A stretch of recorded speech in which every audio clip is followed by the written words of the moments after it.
So one of the many movements that we often hear individuals are doing regularly on their own, a squat being one of them because it's a movement that doesn't require any sort of equipment, and then also a push-up.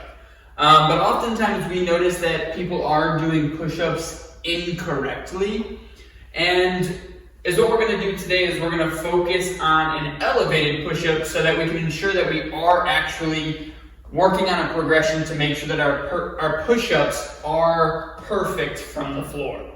So we like to do an elevated push-up because it actually puts us into a normal push-up position as opposed to doing push-ups on your knees. So what we're going to focus on today is getting into a nice straight line. So a lot of times when we see individuals doing push-ups, their butt comes up into the air, and then we kind of see this motion here. So they bend their knees, they bend their elbows, all right? And that's not what we want, all right? We want the body to stay in a straight line, and we want the body to move together.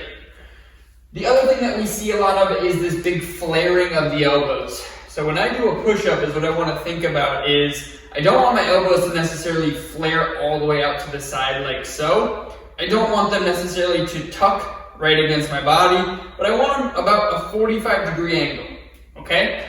So when we do our push-up, our hands are going to be set up about shoulder distance apart. I'm going to, like I said, walk my feet out nice and far. I'm actually up on my tiptoes. My butt is not up in the air like so. From here, my elbows are going to go out to a 45-degree angle. I'll drop my chest down, and I'll press back up.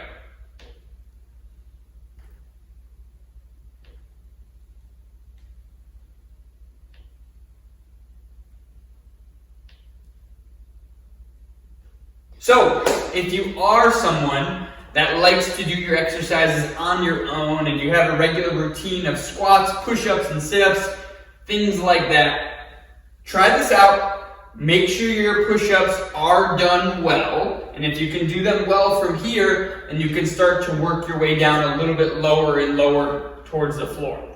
Now, if something like this is a little bit too challenging, you can always raise that elevation. You can use a counter. We've seen people use stairs, different things like that. So feel free to try different heights of that elevated surface. But go ahead, try it out. Let us know if you have any questions.